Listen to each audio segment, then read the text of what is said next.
Welcome to OWAD today. I'm Sophia, piloting into the universe of Chinese. Let's continue exploring contemporary Chinese expressions. And 班位, it's today's expression. If one Chinese character to one English word, cohort flavor. Can you tell what it may mean? Well, it is a new expression. It's a Chinese way to say bad work-life balance, that you're stenched with the flavor of work. Like all you can think of, all your schedule or your brain space were taken by work. And so even people in your life can see you. You may not be fully present. And you are full of the stench, which is a bad smell of of too much work. So this is almost like a social commentary of something undesirable. It is somebody who lost their balance. Okay, 班 is how Chinese normally saying go to work. It's kind of the routine, scheduled work. And we often say 上班 is up, like going up to fulfill the role in 班. So it's more like not very creative type of work. So it's more like a job thing. It's not inspiring and it's repetitive. It's daily grind, so to speak. Okay, so 班 is expressed by two jade symbol that looks same as the king. But in ancient times, the two looks almost similar. The jade is made of three jade discs connected by one string. So that's how ancient times Chinese store money. Imagine today's quarters, we wrapped up in a paper roll. Chinese made currency coins with one square shape of hole in the middle, even if the outside is a circle, but in the middle is a square shape. It coincides with Chinese belief of how the world shapes. Like the universe is a whole sphere, right? So it's a circle. And the land is, I guess, Chinese a flat earther as well back then. I believe it we live on a flat piece of land because it's really hard to imagine unless you have some higher aerial view to realize that the surface we're on actually is a curve. But as such a small scale thing, it's easy, flat earth. So this thing, this middle hole is used to have a string coming through so that things can put together neatly. And it's kind of a standard way to transport to storage of the ancient currency.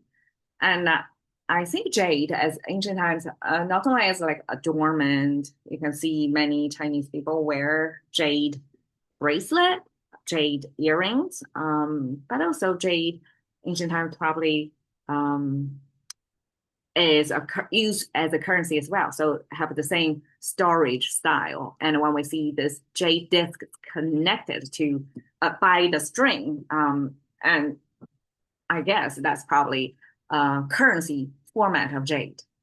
But this probably is a common format of jade in ancient times because jade as a personal adornment, it can be made into all kinds of shapes because it comes all kinds of colors as well.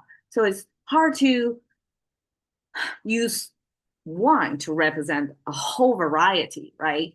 So we have to, I mean, if I was a language designer, I would use the most commonly used form of this thing, this material, this jade. So it end up with this jade disc connected by string. In the middle is a knife. And so here it means cutting, separating part of two groups of jade. And that formed the concept of cohort because jade, when you cut it, if it came from nature, right? If you cut it open, each one will show distinctive shape or streaks, the patterns on the disk. So ancient times, often the jade, especially for, I guess, people in power, how to identify the person, right? Before ID, before biometrics and all that. How can you tell this is the person that's governmentally shown? So oftentimes we use this jade matching two patterns together to show, okay, this is the person that holds the right pattern, therefore it's the right person.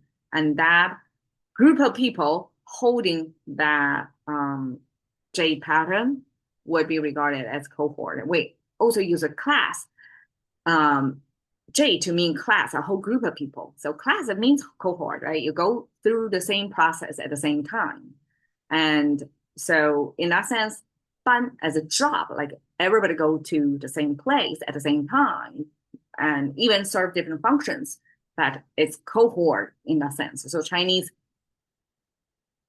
really apply this concept of this group of jade, different batches of jade maybe, to mean different batches of people, cohort. Okay. And that means work.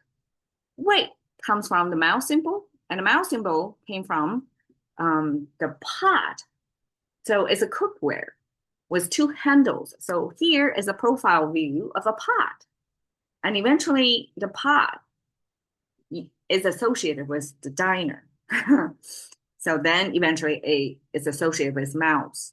And mouse from dining, from eating, and eventually it has the function of speaking as well. And because here we're talking about flavor, so it's the eating, the dining function. The right is a tree symbol plus one extra layer on the top. So a tree symbol is this curve facing upward, canopy of the tree, root of the tree, connected by the trunk of the tree. And then the second layer of that means future, because that shows the tree probably have been there for a long time. Therefore, the canopy like grows several layers or is denser than usual. And that means the future.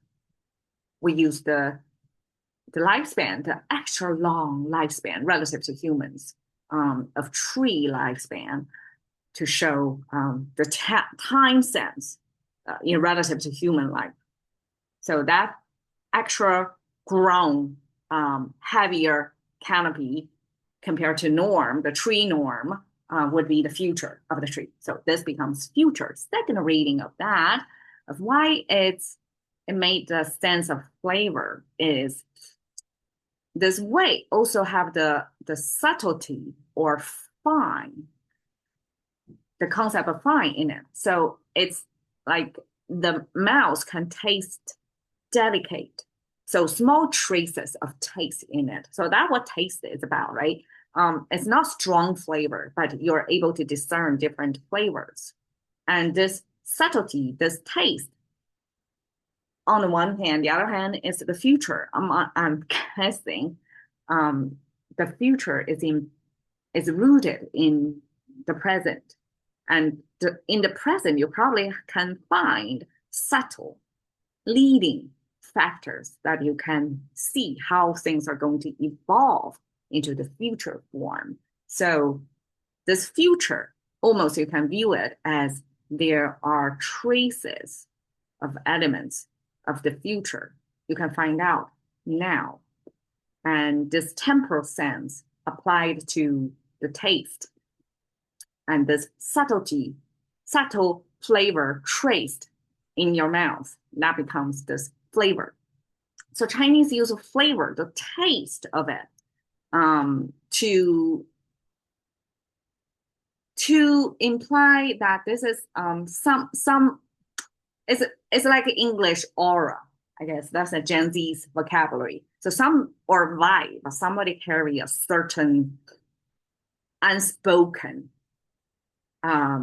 flavor about themselves, some vibe about, some energy about themselves, right? And in this case, it's cohort. It's the fun. It's the work. It's the sense of the stress from the work um, carry over to the personal life. Like whoever in their life are going to sense it, sense the vibe. So Chinese use this flavor, the subtleness of a taste to symbolize that it's the stench. And in this case, it's a critique. And I'm sure you probably heard of 996, 996. That's a Chinese extreme overworking culture over there. It's a burnout culture. And so ban work, it's almost like a social commentary over there. Thank you for your time. See you another day.